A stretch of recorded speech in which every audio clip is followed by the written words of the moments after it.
할렐루야. 예배의 문을 열어준 우리 아동부 찬양팀과 그리고 우리 꼬마 아이들 참으로 감사합니다. 하나님께서 아이들의 입술의 찬양과 아이들의 행동 하나하나에 참 기뻐 받으실 줄 믿습니다.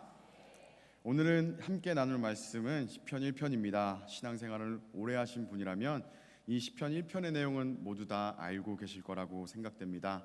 시편은 150편까지 이어집니다. 그 첫 번째 시작인 1편은 하나님께 집중하는 것이 아니라 사람에게 집중합니다. 하나님에 대한 찬송이기보다도, 하나님에 대한 기도이기보다도, 내 마음을 향한 탄원이기보다도 시편 1편을 읽으면 읽을수록 마치 신앙의 어른이 신앙의 젊은이들에게 권면하는 내용과 같습니다. 그렇게 시편 1편은 사람이 사람에게 하는 목소리로 시작됩니다. 시편 기자는 그의 첫 번째 음성을 다음과 같이 선포합니다. 복 있는 사람은, 히브리 말로 번역하면 행복한 사람은으로 번역할 수 있습니다. 쉽게 말하면 시편 기자는 그의 첫 번째 목소리를 행복에 관하여 이야기합니다. 젊은이들에게 주는 조언과 같습니다. 그 이야기의 시작은 극명합니다. 사람을 두 부류로 나눕니다. 의인과 악인, 그리고 행복한 사람과 행복하지 아니한 사람. 이것은 마치 하얀색과 검은색을 나누듯, 물과 기름을 나누듯 시편 기자는 두 부류로 나눕니다. 1절을 다 함께 읽도록 하겠습니다.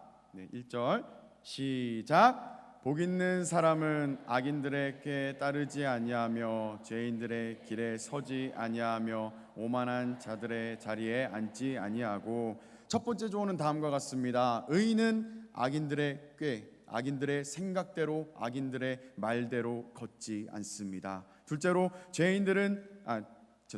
둘째로 의인은 죄인들의 길에 서지 아니합니다. 셋째로 오만한 자들의 자리에 앉지 아니합니다. 여기서 오만은 히브리어 말로 레즘이라는 단어인데, 여기서 뜻은 남을 경멸하다, 남을 경멸하는 사람이라는 의미를 갖고 있습니다. 주목해야 될 것은 1절에서 주목해야 될 것은 동사의 변화입니다. 처음에는 걷다입니다. 두 번째는 서다입니다. 마지막으로 앉다입니다. 동적인 이미지에서 정적인 이미지로 점점 옮겨가는 것을 우리는 느낄 수 있습니다. 이렇게 읽었을 적에 행복하지 아니한 사람은 극명한 모습을 보입니다. 바로 자리에 앉아서 남을 판단하는 사람, 자리에 앉아서 남을 경멸하는 사람으로 읽을 수 있습니다. 1편 1절을 읽을 적에 한 사람이 문득 떠올랐습니다. 그는 하나님의 은총 아래 있었고 오직 유일하게 하나님의 천지창조의 모든 영광을 바라본 사람입니다. 그러나 그는 사단의 꾀에 넘어가서 하나님 앞에 불순종하게 됩니다. 불순종하게 되자 그는 하나님 앞에 숨어버립니다. 그는 하나님 앞에 숨을 수 없음에도 불구하고 그는 하나님 앞에 숨어버립니다. 그리고 그는 다음과 같은 음성을 듣습니다. 아담아, 내가 어디 있느냐. 아담은 이제 도망가지 못하고 하나님을 직면하게 됩니다. 그리고 결국 그의 입술에서 터져나오는 말, 당신이 주신 여자 때문에 내가 범죄했습니다.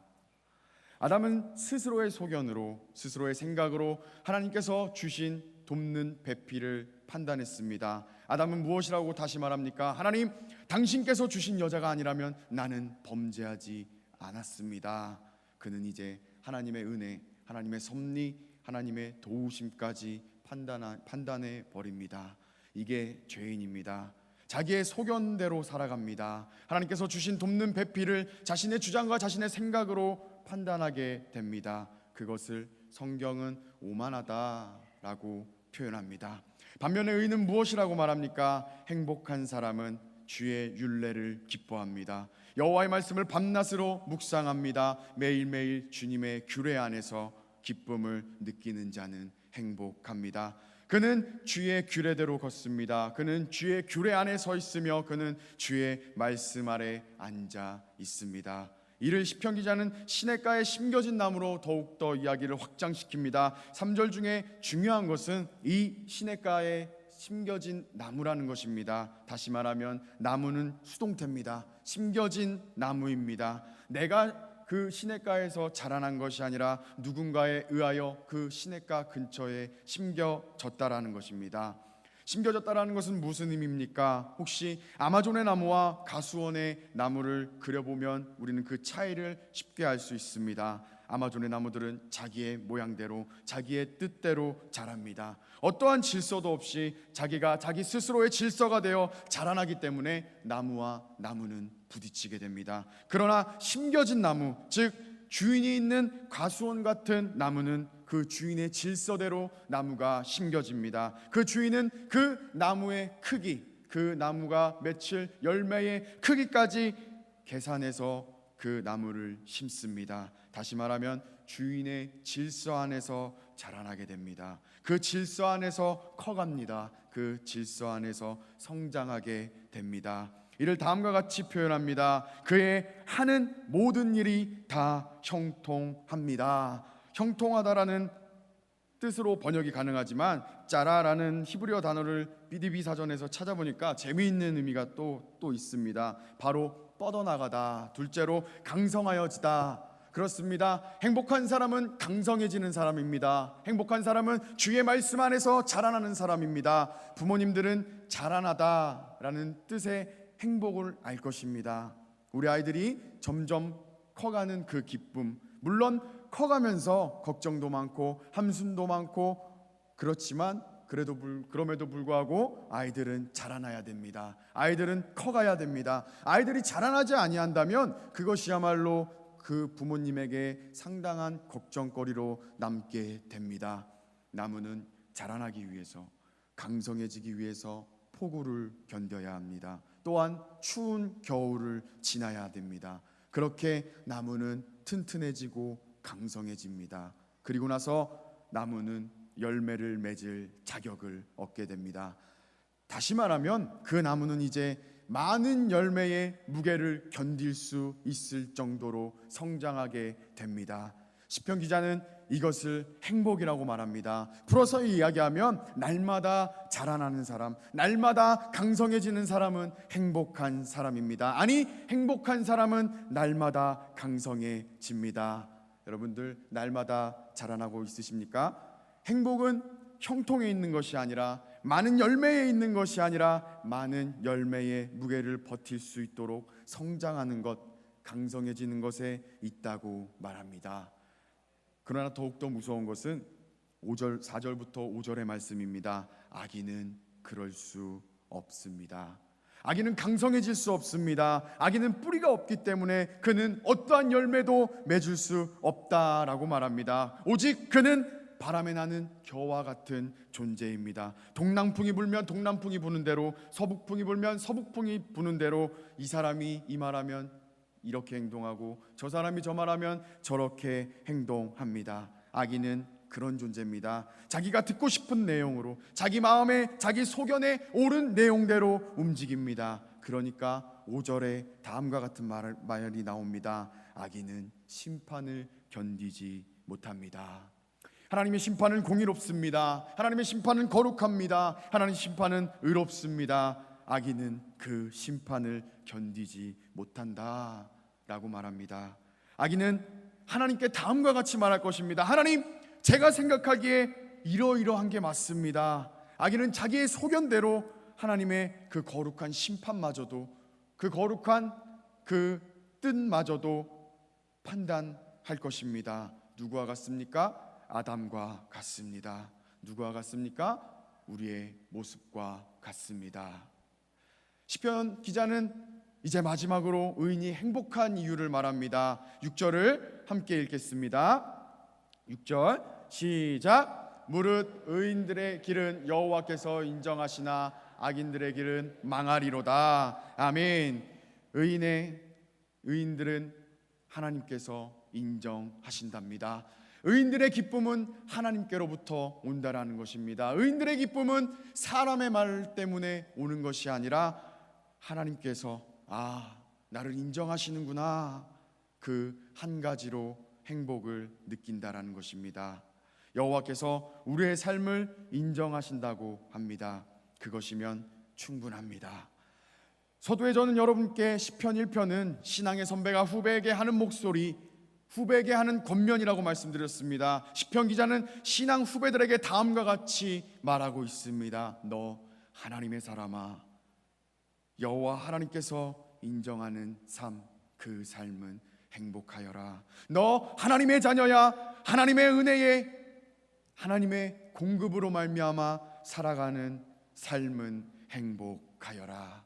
시편 기자는 다음과 같이 우리에게, 지금 21세기를 살아가고 있는 우리에게 다음과 같이 말하고 있습니다. 여호와 하나님의 은혜에 의하여 살아가는 삶, 성장하는 삶, 그것이 참된 행복입니다.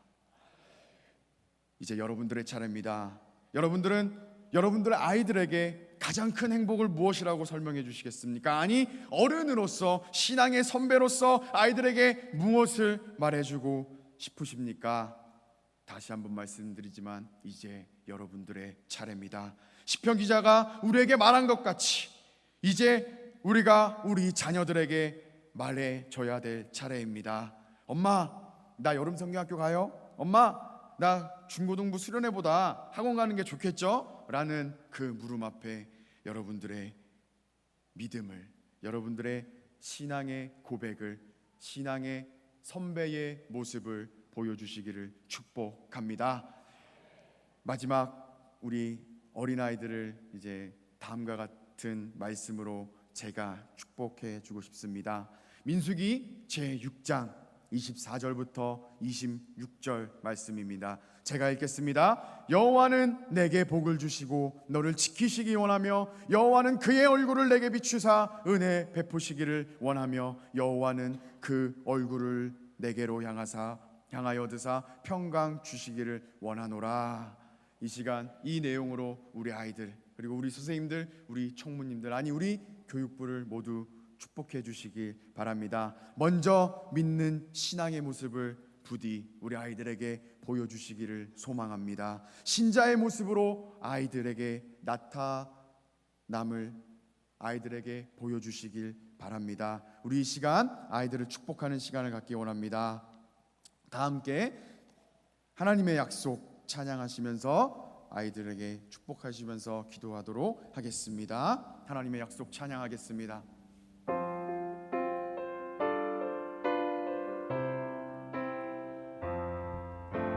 여호와는 너에게 복을 주시기를 원하며 너를 지키시기를 원하시며 여호와는 그 얼굴을 너를 향하여 드사 은혜와 평강 주시길 원하노라. 여호와는 너에게 복을 주시기, 여호와는 너에게 복을 주시기를 원하며 너를 지키시기를 원하시며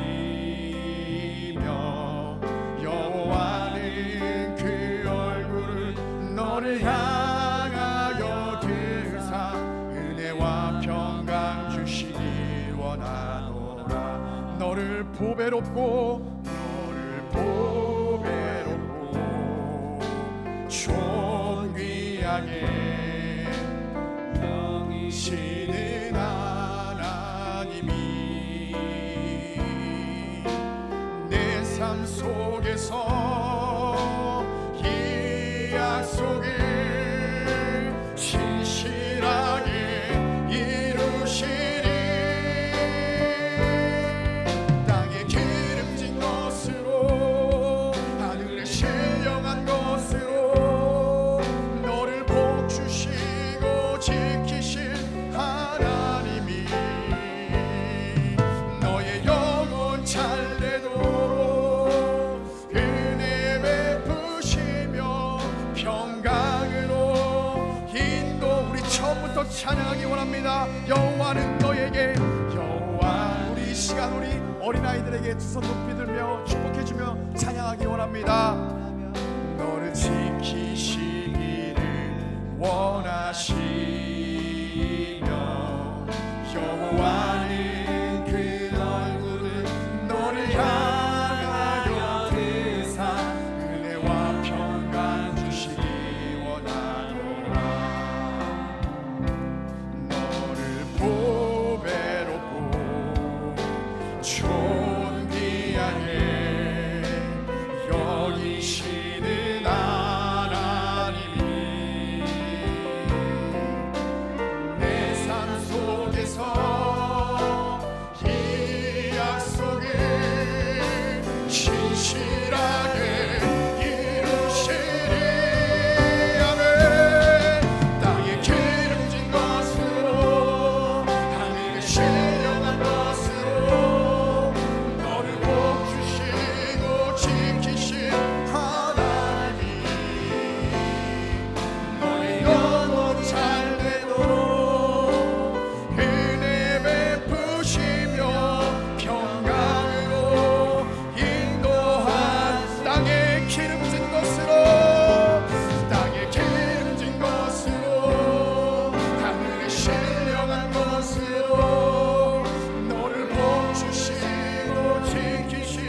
하나님, 이 시간 우리 아동부 헌신 예배를 허락하심에 감사합니다. 하나님, 우리 아이들의 머리 가운데 안수하셔서 여호와를 경외하는 영으로, 곧 지혜와 총명의 영이요 모략과 재능의 영이요 지식과 여호와를 경외하는 영으로 강림하시리니 우리 아이들이 여호와를 경외하는 것을 즐거움으로 삼는 은혜를 허락하여 주옵소서. 주의 말씀 가운데, 주의 은혜 가운데 우리 아이들이 양육되기를 소망합니다. 이 일을 위하여 믿음의 선진을 세우셨사오니 각각의 부모님, 각각의 선생님들에게 성령의 감동이 있기를 소망합니다. 믿음으로 고백하게 하시고 믿음으로 우리 아이들을 권면하는 우리 학부모님들, 우리 선생님들, 우리 총무님들, 우리 아동부 전체가 되게 하여 주옵소서. 우리를 사랑하신 예수 그리스도의 이름으로 감사드리며 기도 올리옵나이다. 아멘.